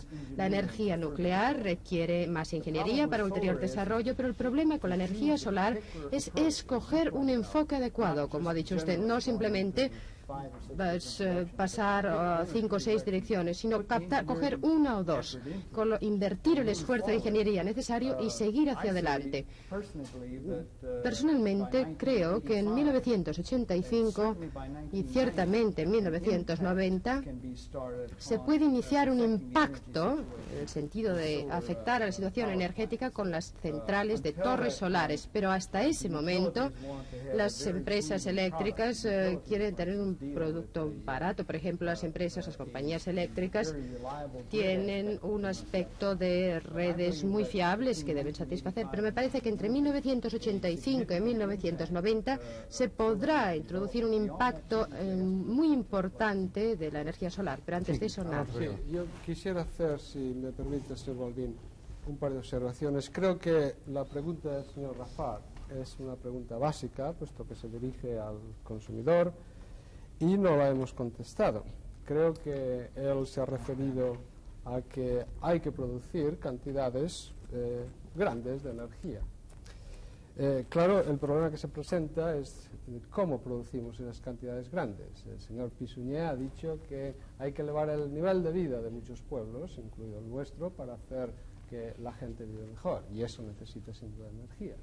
Y creo que en este momento, en España, donde no hay grandes cantidades de carbón ni grandes cantidades de petróleo, la solución es la energía nuclear, por la simple razón de que si una compañía eléctrica o cualquier gobierno local o general quieran construir una central nuclear, una central de producción de energía eléctrica, no pueden ir al señor Hildebrand o a alguna de las compañías que trabajan en los Estados Unidos e instalar 1000 megavatios de energía solar, pero sí lo pueden hacer perfectamente con energía nuclear. ¿Están de acuerdo, Rafael, Luque? Si me permite, hay otra cosa que quiero hacer notar que estimo importante, y es que la energía solar, sin duda ninguna, está muy bien distribuida, pero aún así todo hay países en el mundo que por su localización o por su clima pues no tienen las ventajas de otro. Por lo tanto, la distribución no es totalmente uniforme. Podríamos llegar quizá a la conclusión de que si basamos nuestra energía y nuestra industria en la energía solar, España podría ser un país rico y quizá Inglaterra podría ser un país pobre. Quiero hacer observar también que la situación de la energía nuclear es tal que la fuente primordial, es decir, el uranio, se encuentra muy bien distribuido y todos los países pueden tener esta fuente. Por lo tanto, la energía nuclear puede ser, digamos, un elemento también de estabilización. El uranio se encuentra distribuido bastante uniformemente en la capa de la Tierra y sobre todo en el mar. Y al mar, pues hay muy pocos países que no tengan acceso. Ahora, tengo entendido que al nivel de desarrollo en que estamos funcionando, que se necesitan algo así como el descubrir en estos momentos de 25.000 a 50.000 toneladas por año de uranio para seguir al ritmo este de desarrollo que hay. En todo el mundo es muy posible, la cifra no se la puedo garantizar, pero el señor O'Rourke quizás sepa más de este asunto, pero parece ser que los estudios que se han hecho permiten garantizar que el suministro de uranio es suficiente para cubrir estas necesidades. Tengo aquí una pequeña tabla en la que, para ser puramente relativo, en el mundo existe carbón como 15 y en uranio existe como 66. La diferencia es grande, naturalmente. Pero en Europa concretamente uranio solo hay reservas importantes en Francia o en España, por ejemplo, en España tenemos ciertas reservas y solamente un tercio del territorio está prospectado. Hay más posibilidades. Señor Luque, bueno, yo quisiera indicar que las cosas que dice el señor Alonso son digamos, las suscribo quizá en el sentido de que si ahora se va a preguntar, es decir, si ahora se va a hacer un plan energético para los próximos 10 años, hay que considerar que probablemente en los próximos 10 años no se va a poder hacer una aportación sustancial quizá de energía solar. Pero lo que también hay que tener en cuenta es que no debemos de ir más allá de los 10 años, porque quizá pasados los 10 años sí va a haber posiblemente la posibilidad de hacer aportaciones sustanciales con energía solar.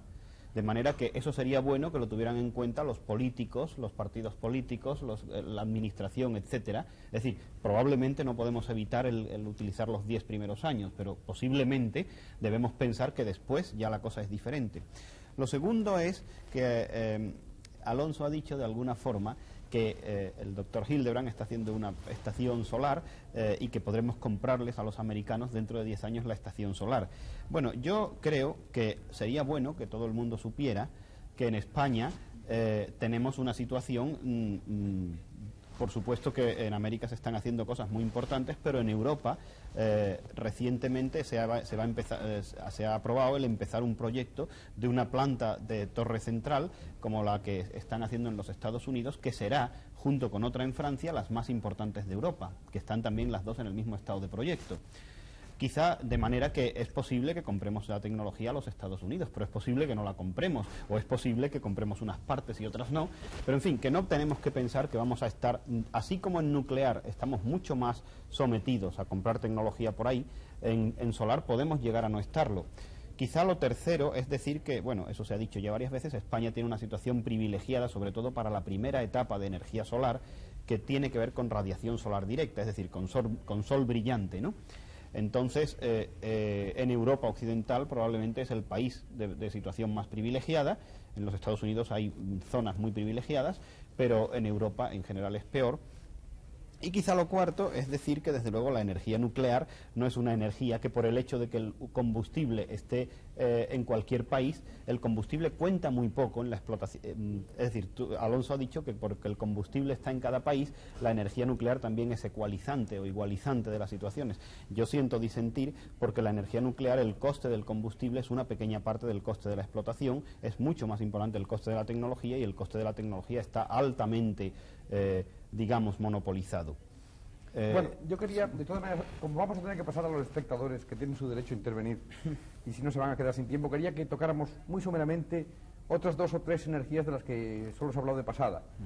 Por ejemplo, la energía geotérmica. ¿Quién quiere entrar en el tema? ¿Oro, quizá? No, realmente yo la desconozco, solo lo que quiero decir es simplemente que el doctor Ortiz ha presentado, en fin, el resumen de unos trabajos que ellos están haciendo en España desde hace mucho tiempo, y que, en fin, esta información estará disponible a todos los lectores, y que sin duda es una fuente importante de energía. Y quizás el doctor O'Rourke quiera... Todavía es cara, ¿no, señor O'Rourke, la energía geotérmica? Sí, está todavía en estado experimental. Pero yo quería hablar unos instantes sobre la cuestión de los consumidores y cuál sería el precio de los consumidores. Hay una cosa que no se debe olvidar cuando examinamos las distintas fuentes de energía, un problema que tiene que ser resuelto cuando hablamos de la energía nuclear, y es qué hacer con los desperdicios nucleares, qué hacer con la basura nuclear que queda después de nuestro gran programa. En Estados Unidos tenemos una experiencia que otros no tienen. Yo sé que la Unión Soviética ha tenido algunos problemas también, pero nosotros tenemos lo que llamamos las colas en lo que se queda en el sitio. ¿Qué hay que hacer con los desperdicios hoy? Ese es el gran problema y no tenemos solución. No hay solución técnica. Sabemos que se trata de una solución, si es que hay, muy cara, carísima. Y si miramos los costes, tenemos que ver ambos extremos del ciclo. Nos estamos concentrando en el primero, que es cuánto cuesta producir electricidad por medios nucleares, pero también hay que pensar cómo hay que deshacerse de ese material nuclear. Hasta ahora, las soluciones propuestas por nuestro gobierno en el pasado no tienen sentido internacional, no pueden ser aceptadas. O sea, el enviar el material fuera del espacio, etcétera. Hasta que no resolvamos este problema, no podemos mirar a largo plazo y pensar que la energía nuclear sea la solución. Hay una denuncia de estos días precisamente indicando que parte de los contenedores depositados en los fondos de los océanos están abiertos y están esparciéndose por ahí. Sí. Sí, me gustaría citar un aspecto, que es la perspectiva a largo plazo y establecer una comparación entre nuclear y solar. Hemos hecho una valoración sobre el factor neto de energía para los sistemas solares. Y lo que esto quiere decir es cuánta energía sacaremos de una central solar a lo largo de su vida útil, digamos 20 o 30 años de la central, dividido por la energía que se necesita para construir, la energía de capital necesaria para construir esa planta. Y encontramos cuál era la proporción. Para las centrales solares resulta que es de 20, o dicho de otro modo, que se necesita menos, o sea, entre un año y medio para recoger la energía necesaria con una nueva central solar, de tal modo que se cree otra central solar. Este es un factor de energía y muy conservadoramente hemos colocado el factor en 20. Las centrales nucleares tienen un factor de ampliación de energía solo de 4 y ello quiere decir que la central nuclear solo produce 4 veces más energía de la que se necesitó para crearla.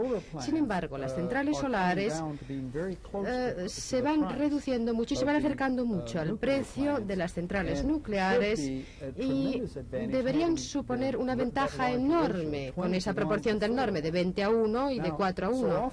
O sea que con frecuencia oímos que a medida que aparece el mercado es que lo que hace tomar la decisión es el dólar o la peseta y ese es el factor determinante. Tenemos que conjugar esos sistemas. Hemos estado en un mundo rico en energía y a medida que pasa el tiempo nos vamos a dar cuenta de que tendremos que recurrir a esos sistemas que suministran energía en cantidades copiosas a la civilización comparado con lo que se necesitó para crearla, porque si no, no tendremos energía. O sea que hay un punto muy importante que considerar cuál es el factor neto de energía para la energía solar. Y me gustaría hacer 2 comentarios rápidos. Y es uno, que se ha preguntado anteriormente cuál es el costo de las primeras generaciones de energía solar por kilovatio hora, y me parece que es unos 8 centavos por kilovatio hora, o sea que habrá que recibir algún tipo de subvención. Y después, en todo el mundo, lo que hacen las centrales solares es que toman los desiertos que en realidad no se han utilizado y los convierten en una zona de alta calidad, porque nos suministrarán energía, nos suministrarán electricidad, que quizás en los desiertos de Oriente Medio estamos buscando petróleo debajo de la superficie, pero también tienen todo el sol con el que se puede suministrar energía durante mucho tiempo. Solamente preguntaste qué otras formas de energía. Sí, yo quería tocar de pasada las dos, la eólica, la... Bueno, te voy a hablar brevemente de 3. La geotérmica, por ejemplo, hay un país, Islandia, está basado esencialmente en energía geotérmica. Efectivamente, la calefacción es no se trata de inventar nada nuevo. Islandia funciona principalmente a base de energía geotérmica. Número 2, energía solar de tipo de bioconversión. Bueno, para que los espectadores profanos lo entiendan, hay que explicarles que es el calor que procede del interior de la los Tierra. Volcanes del interior, sí. Y, en fin, Islandia se beneficia principalmente de los volcanes que formaron dicha isla. Sí. Y existe en otros lugares también, existe cerca de Barcelona, formaciones que pueden dar energía y agua caliente, o sea, de 2 métodos, agua ya directamente caliente para los calefactores y para producir energía eléctrica. Luego, energía de tipo biológico, es decir, solar, pero a través de las plantas. Quizás España no esté en el Ecuador y no tenga la suficiente humedad para dar lugar a un rápido crecimiento de las plantas, pero Brasil sí. Y Brasil, el Ministerio de Industria del Brasil, tiene un programa muy intensivo de obtener alcohol por procesos de fermentación de la tapioca. Y entonces tengo entendido que dentro de pocos años el 10% de la energía del Brasil va a ser de tipo de bioconversión. O sea, otro método que quizás no sea del todo aceptable para España, pero sí en parte lo es. Sí. Habrá que ver, de todas maneras, habrá diferentes fuentes de energía también según la situación de los países. Eso será importante. Exacto, también. es lo que quería decir. Es que, como ya se ha dicho aquí anteriormente, no es cuestión de un tipo de energía. El planteamiento en el futuro ha de ser un ataque múltiple de acuerdo con las potencialidades de cada país. Y en ellas la solar figura, yo creo, de cara al futuro, prominentemente, pero no exclusivamente. ¿Y la energía maremotriz, alguien quiere decir algo de ello? ¿O eólica? ¿Aire o...? Quizás lo que puedo decir con relación a la eólica, que yo siento que el doctor Yen del Grumman no esté aquí, porque incluso tenía un aparato para demostrar donde yo creo que con una idea muy genial ha acoplado la energía del viento a la energía de la combustión de materias urbanas o residuos de poco valor, de tal forma que se complementan. Es decir, cuando no hay viento se usa la otra. Y ya digo, fue para mí una de las conferencias que causó más expectación, porque demostró con un pequeño instrumento encima de la mesa cómo se acoplaban las dos cosas. Y luego también hay casas calefactadas ya también, o por lo menos que producen energía eléctrica, casas particulares a través del alza de las mareas y luego turbinando ese agua en el momento en que bajan. Creo que concretamente en Estados Unidos me parece que hay algo, en Vermont. Hay una instalación muy importante en Francia, en Lorraine, que está funcionando desde hace varios años y tiene una potencia de orden, si no recuerdo mal, de 250 megavatios, que es bastante sustancial. Bueno, hemos apuntado todo esto, no vamos a profundizar más porque el espectador quiere tener también derecho a intervenir y puede que sus intereses vayan por otro lado. De modo que ya saben ustedes que pueden seguir telefoneando mientras tanto a los teléfonos que alguna vez han pasado en pantalla y que volverán a pasar, porque allí está el equipo de La Clave recogiendo preguntas. Y nada más, Javier Vázquez, ¿hay muchas preguntas de los espectadores? Sí, muchas han sido contestadas ya en el coloquio, pero aquí tenemos las suficientes para nuestros invitados. Adelante. Vamos a ver, profesor Oro. ¿No es verdad que a las compañías petrolíferas y a las constructoras de reactores nucleares no les interesa el desarrollo de la investigación de otras fuentes de energía? Bueno, francamente no lo sé porque nadie de dichas compañías me ha contestado esto, pero sí que voy a ser quizás un poquitín críticas de ello. Es decir, porque yo sé, que dentro de los círculos de administración y de investigación de dichas compañías, ellas tenían una idea más o menos de las reservas mundiales de petróleo y podían hacer ciertas proyecciones. Si las hicieron o no, no lo sé, tengo entendido que sí. Es decir, yo creo que ellos tenían la obligación moral de preocuparse de evitar una crisis tan rápida como hemos tenido. Quizás también puedo decir lo mismo exactamente al revés. Es decir, si los países de la OPEC no se juntan y formulan este programa de alza de precios que luego fuerza la crisis energética del mundo, quizás todavía estaríamos durmiendo en unos sueños y dentro de 10 años tendríamos la crisis real, que sería peor que una guerra, en fin, porque mucha gente perdería el trabajo y tal. Es decir, yo soy crítico del hecho de que ellos no hayan tenido más conciencia de atacar el problema con anterioridad. Piseñor, quizá, ¿qué sabe usted a este respecto? De las investigaciones, de los departamentos de investigación de las... Bueno, como le dije, yo estoy totalmente desconectado de este campo desde hace mucho tiempo, pero yo suscribiría prácticamente lo que ha dicho el profesor Oro. O sea, evidentemente hubo investigaciones, pero yo creo que en general las medidas de OPEP tomaron bastante por sorpresa un mecanismo de distribución que existía en el mundo, que se basaba en precios excesivamente bajos de la energía para permitir el estímulo de nuevas fuentes, y entonces es como resultado de esta cosa la primera reacción de las empresas petroleras, yo creo, y con eso diría no solamente las empresas privadas a las que generalmente se ataca, sino exactamente igual las empresas públicas de los países en que las compañías petroleras están nacionalizadas, fue el tratar de parar lo que las compañías que compran petróleo, naturalmente no las que producen, que es muy distinto, de tratar de parar este movimiento de la OPEP, llamándole como cosa de cartel, como cosa forzada, como cosa artificial, con la cual se estaba forzando una situación en beneficio de unos pocos, etcétera, sin darse cuenta en aquel momento que era exactamente lo que dice el doctor Oro, O sea que el primer toque de atención para realmente cambiar a nuevas fuentes de energía rápidamente y poder evitar un problema muchísimo más grave. Luque también quería decir algo. Sí, yo tengo la información de que desde luego hay varias compañías petrolíferas que tienen compañías filiales investigando en energía solar. Que yo pueda recordar ahora mismo está Tyco, que tiene que ver con Mobil Oil. Los americanos podrán podrán confirmar esto si es así. Me parece a mí que Solar Power Corporation, que es una importante compañía que hace células solares, bueno, importantes, son pequeñitas todas ellas hoy día, pero en fin, me parece que está ligada con Exxon, aunque no estoy muy seguro. Y después yo creo que también hay una compañía francesa de petróleos que tiene una casa que se llama algo así como Photon Incorporation o algo por el estilo, que hace en Estados Unidos células solares por un procedimiento muy curioso también, que me parece que tienen la factoría pues no sé si en Arizona o en algún sitio así. Estas son las que yo recuerdo ahora y que no sé si puedo recibir confirmación. Sí, bueno, vamos a otra pregunta de los espectadores para ir tocando la mayor variedad de temas posible. Sí. ¿Por qué en los Estados Unidos hay una tendencia a clausurar las centrales nucleares? A clausurar las centrales nucleares. Sí. ¿Será los movimientos de contestación con respecto a la contaminación nuclear? Quizá O'Rourke o Hildebrand. I couldn't understand the question. ¿La entendiste tú? Sí.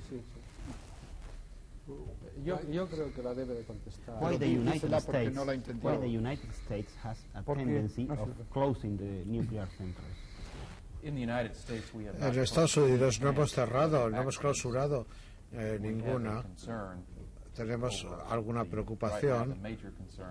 La preocupación principal del gobierno es sobre el uso de plutonio porque es un material muy tóxico. Hemos tenido problemas en nuestro desarrollo nuclear que preocupan en lo que se refiere al medio ambiente. Esa es la preocupación principal que existe. O sea, por un lado, la seguridad mundial en cuanto a la proliferación y, por otra parte, el elemento de la contaminación, que es algo muy serio. Y solo puedo explicar en las palabras del presidente Carter, que Carter fue a la presidencia pensando en que las alternativas nucleares eran el recurso de última instancia. Nuestro futuro provisional quizás se tenga que basar en el nuclear, pero para el futuro ya más lejano tenemos que buscar otras fuentes. Otra pregunta de los espectadores. Vamos a ver, ¿qué garantías tenemos de que las fuentes alternativas de energía no degeneren en un monopolio? ¿Quién? Yo diría, en fin, sin tener ninguna capacidad de profeta, que en cuanto más distribuidas estén dichas fuentes de energía, menos será posible la capacidad de establecer monopolio. Y, en cierto modo, si quizás no estamos más avanzados en la energía solar y este tipo, es porque a las compañías de por sí no les interesa tanto si no lo pueden controlar tanto. Esto es razonable dentro de una compañía que esté basada en pagar dividendos a los accionistas. O sea, no hay nada amoral o inmoral, digamos, en el proceso. Es un proceso establecido desde que empezó, por así decir, la civilización hace 10.000 años, ¿no? En el intercambio de los productos del cultivo y de las reses. Es decir, el establecimiento de una compañía tiene que responder a sus accionistas y, por lo tanto, le interesa tener una gran capacidad de producción. Si la energía está ya muy dispersa, pues claro, es muy difícil entonces el poder tener control. Y aquí quiero solamente añadir una cosa que ha quedado un poquitín no clara anteriormente, y es el tamaño óptimo. Se estaba hablando de plantas solares pequeñas o grandes. Yo diría que la que ha mencionado el doctor Hildebrand, de unos 100 megavatios, por ejemplo, para dar una idea, puede permitir la energía necesaria para el establecimiento de una población de 100.000 habitantes, que es para mí también un tipo de tamaño óptimo para distribución y dispersión urbana, descentralización urbana. Yo quisiera añadir a eso, que suscribo plenamente lo que dijo el profesor Cantes, de que no se trata solamente de distintas energías que pueden competir unas con las demás, sino también realmente de una real descentralización en el sentido de que muchas de estas fuentes de energía van a ser energías, la responsabilidad va a ser mucho más difusa en el campo geográfico.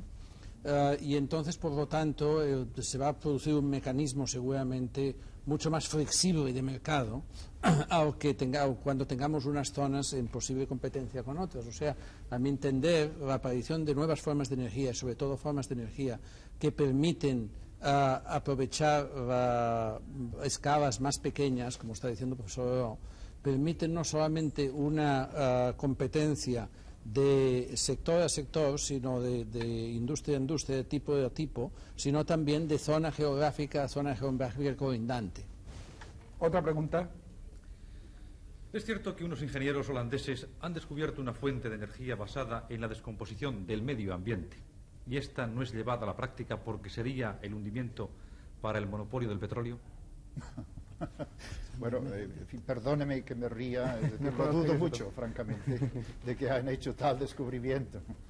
En fin, eso no quiere decir que los componentes moleculares del medio ambiente, ya sean los naturales, como es el oxígeno, o los artificiales, como son los productos producidos por los coches, o en fin, los otros motores que no terminan la combustión, sin duda lo que existe en el medio ambiente podría usarse, pero esto sería una cantidad tan irrisoria que francamente creo que no merece la pena que continúe contestando esta pregunta. Otra pregunta.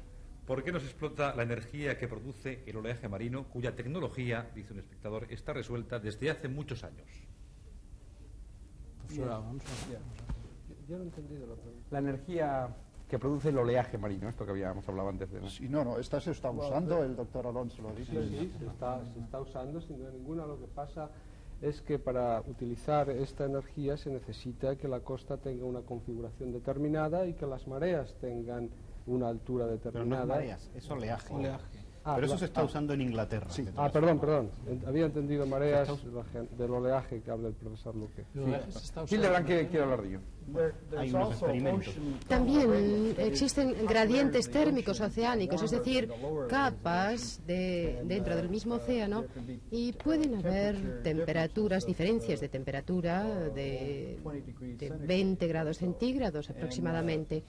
Y esa energía podría utilizarse para suministrar calor a unos ciclos orgánicos, es decir, sencillamente a algo muy parecido a un motor de vapor. O sea, tenemos una caldera que se calienta con calor y se enfría con unas torres de enfriamiento, y entre ello tenemos una turbina, y del mismo modo podríamos accionar a una turbina entre las distintas capas del océano, y estos son gradientes térmicos oceánicos.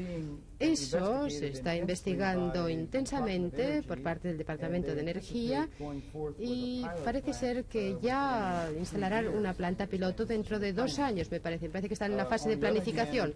Por otra parte, las cuestiones no resueltas son cuál será el efecto neto de estas diferencias y cuál será la producción neta de energía de este sistema. Y hay algunas previsiones optimistas, pero esto se demostrará todo ello en una planta piloto. Ese sistema tiene una serie de almacenamiento asociado a él, que esto es una parte crucial de cualquier tipo de sistema energético. Y si realmente las proyecciones demuestran ser las adecuadas, me parece que esa será una forma muy interesante de producir. Establecí un programa para trabajar en este tema que por otras razones pues no se ha llevado a efecto. Y ya que estamos con variantes, también la Junta de Energía Nuclear había trabajado en lo de las pizarras bituminosas hace mucho tiempo y luego lo abandonó, ¿no? No lo sé bien. Si ha trabajado en pizarras bituminosas, quizá era para encontrar allí uranio, pero no lo sé. Simplemente sí. Sí, es muy probable. Una última pregunta de los espectadores antes de que cerremos aquí con precisiones el coloquio. Volver a un género de vida más unido, más cercano a la naturaleza, que llevar esta vida cuyo dominio va escapándose de las manos del hombre. Bueno, esto es lo que he intentado decir yo. No sé lo que opina el doctor Margalef.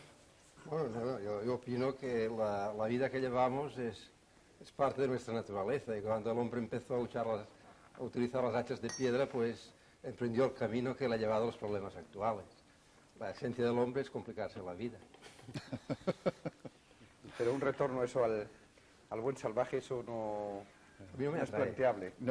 No, a mí no me gusta. No, quizás lo que creo que todo el mundo estará de acuerdo es vivir en paz, en equilibrio con la naturaleza y en condiciones, digamos, de civilización, ya sea civilización real o menos real, de tal forma que nuestra existencia en la vida durante el tiempo que vivamos pueda ser lo más agradable y feliz posible.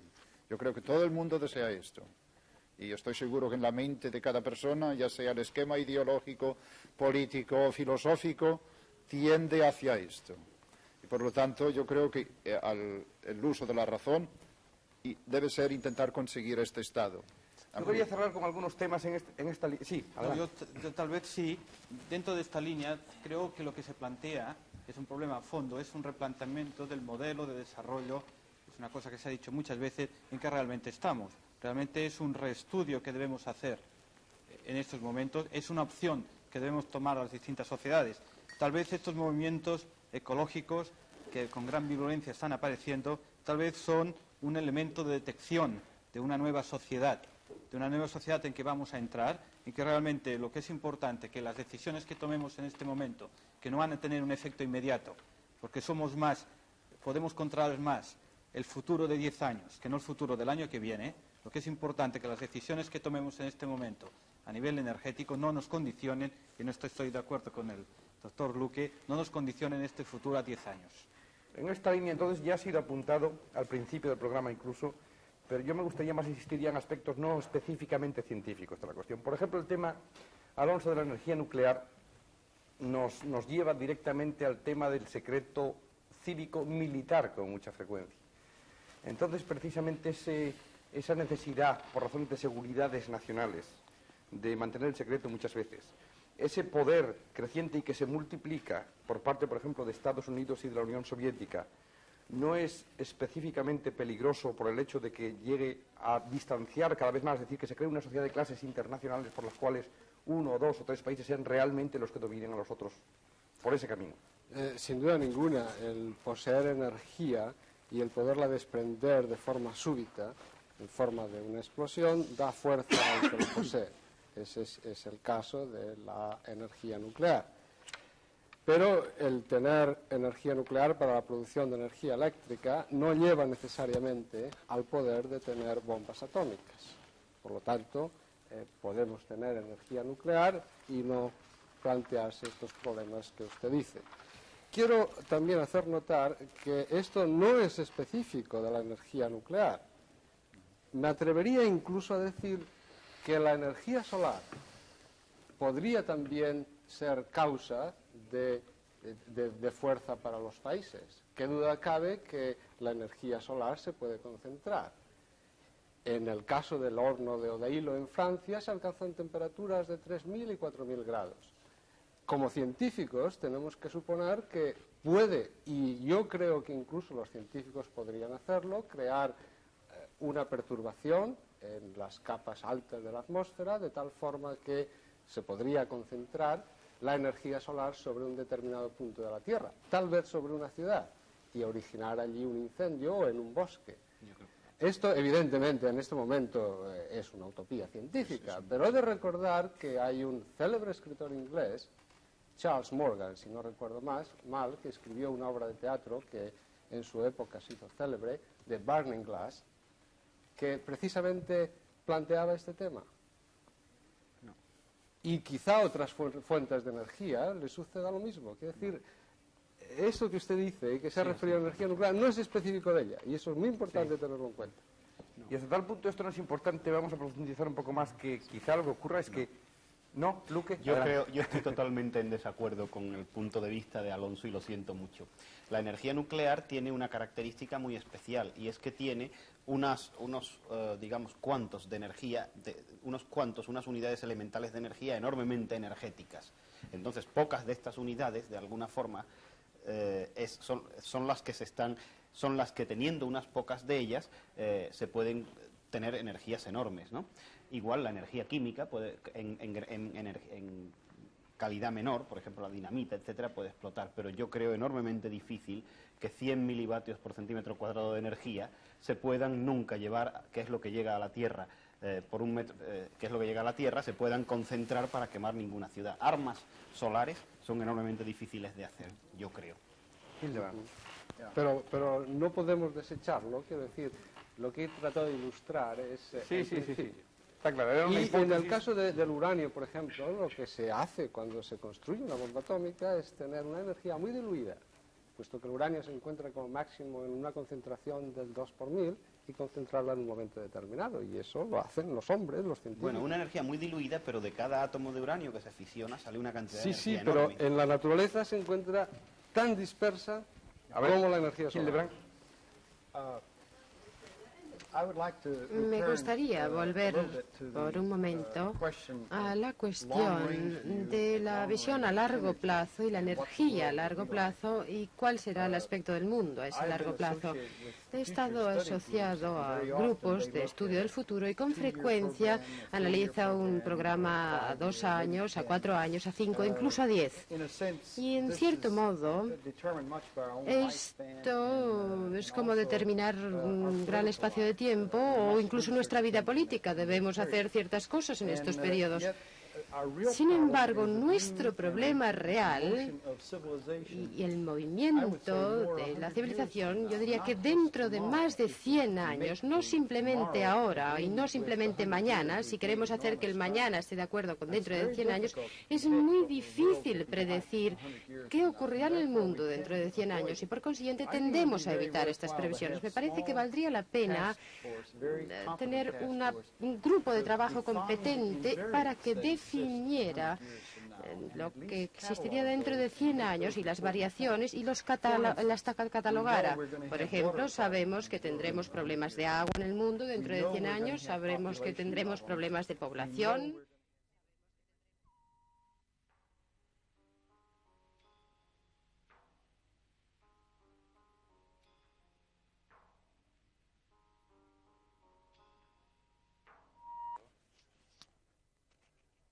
Cuatro años.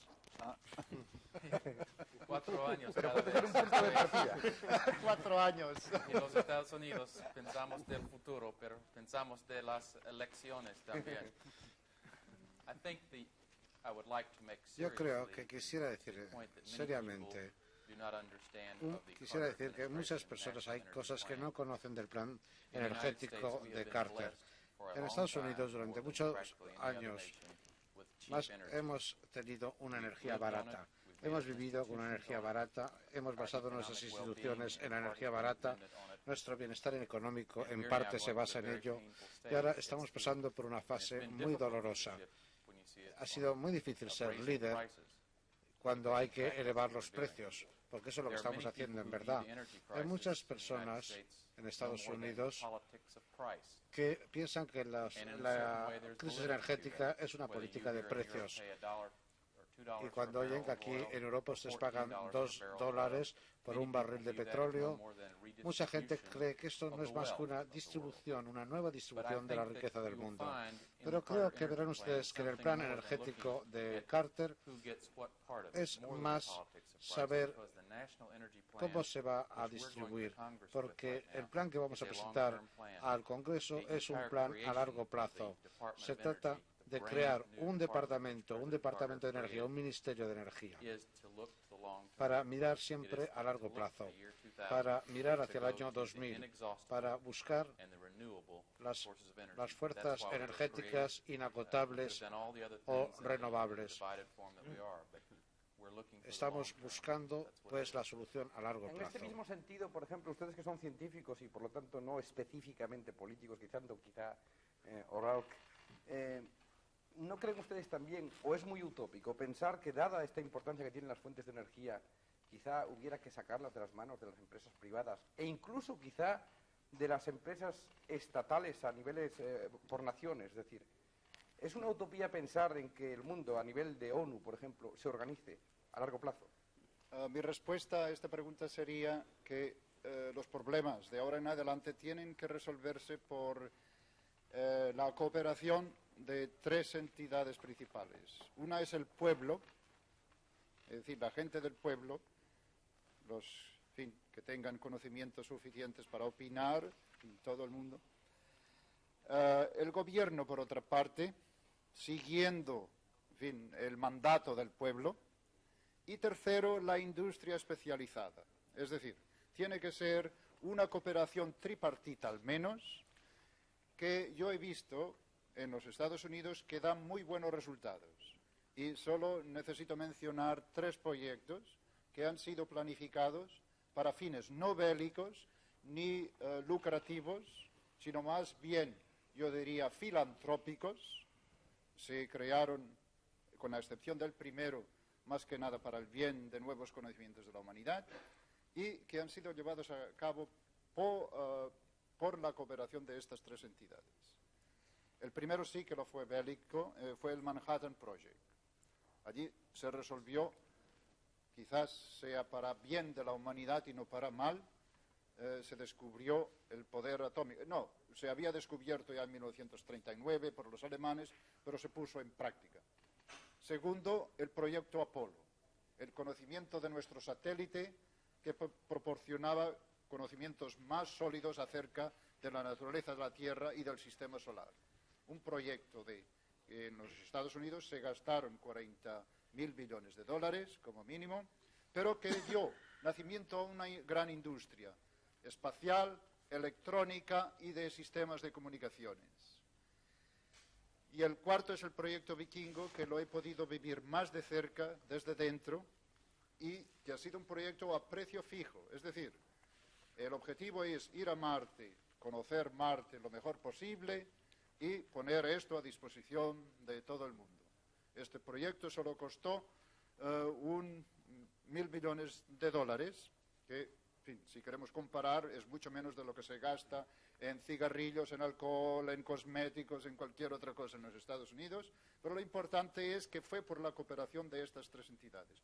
Yo creo, y esto es mi esperanza, y efectivamente hace unos meses escribí al presidente Carter diciéndole estas cosas, que si los americanos han resuelto problemas de este tipo, que parecían inconcebibles de resolverlos hace muchos años, el problema energético, aunque hayan varias soluciones posibles, también podría enfrentarse. La parte más positiva es que daría trabajo a mucha gente que hoy día no tiene empleo, ya estén a nivel de técnicos, de científicos, de ingenieros o de auxiliares.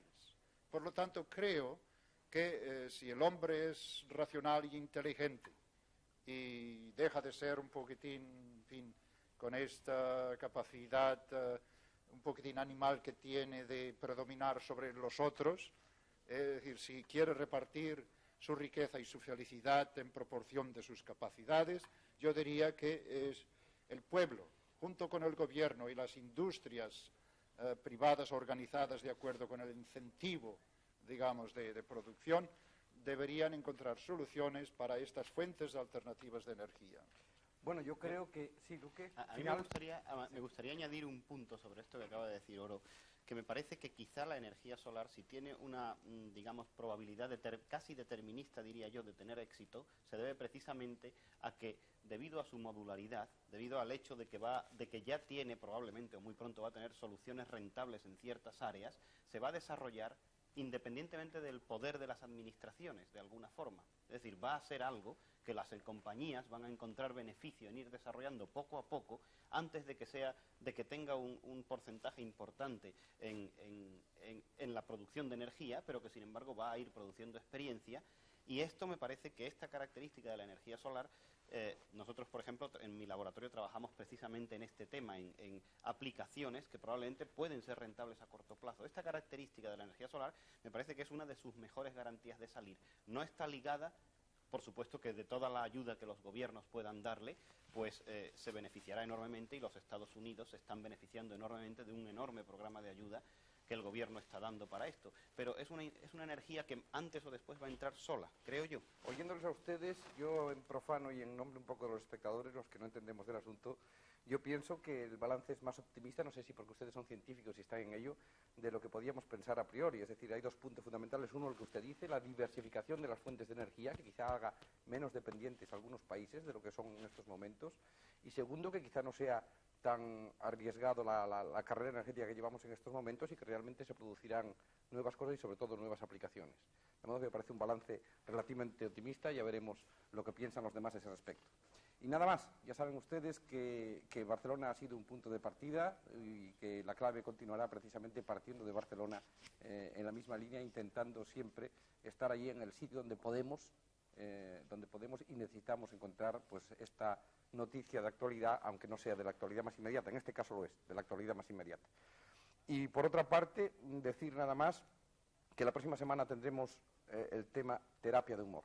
Terapia de humor, que es uno de los temas que más difícilmente arrostra el equipo de la clave, porque generalmente cada vez que hay problemas o temas o discusiones o debates sobre el humor suelen salir curiosamente aburridos, quizá porque se intenta ser gracioso y los humoristas frecuentemente quizá no son graciosos, o no todos los humoristas son graciosos, es otra cosa diferente. Si lo es o no lo es precisamente lo que vamos a discutir. Para ello van a estar aquí, pues además de Tipicol, por ejemplo, a los que todos ustedes conocen, pues estará Robert Escarpí, que es un filósofo y que se ha dedicado al tema no poco tiempo, estará Pierre Daninos, estará el director del canal de cine, etcétera, es decir, personajes de todos conocidos a nivel internacional, y trataremos ese tema porque quizá el humor precisamente sea un sedante para los momentos más tensos, entre otros, de la carrera energética internacional. Y no se olviden ustedes, por otra parte, de que la clave es un programa de debate en el que mi misión sería la de no intervenir, intervengo lo menos posible. Lo interesante es que aquí se diga todo lo que se piensa, es directo, por lo tanto yo tengo que contestar algunas críticas al respecto. Por ejemplo, el programa Los Políticos, que estaba previsto, sigue estando previsto, no ha sido cambiado por nadie, ha sido cambiado por el propio equipo de la clave, porque pensamos que es tan importante que merece la pena que todos los españoles tengan derecho a asistir a él y por lo tanto va a ser el segundo de la próxima etapa en la primera cadena. De modo que sí que hablaremos de políticos, pero de todas maneras no estaba programado ni para esta semana ni para la que viene. Nosotros, el equipo de la clave, solo se compromete en cuanto a fechas a programar el de la semana siguiente, es decir, el de la semana siguiente, el de la próxima semana, es terapia de humor. Es la única manera que tenemos de intentar seguir un poco la actualidad en la medida de lo posible, con todos los inconvenientes técnicos o de encontrar cine que a veces se nos presenta. Y tampoco nos olvidemos de que no somos productores de cine, no podemos presentar todas las semanas la película que quisiéramos. Lo hemos explicado varias veces, espero que de una vez se entienda. Y nada más, señores, muy buenas noches, muchas gracias a todos ustedes por haber participado, a usted especialmente, señor Oró, que ya participa con nosotros en todos los programas, ya recurriremos de nuevo a usted. Muchas gracias y muy buenas noches.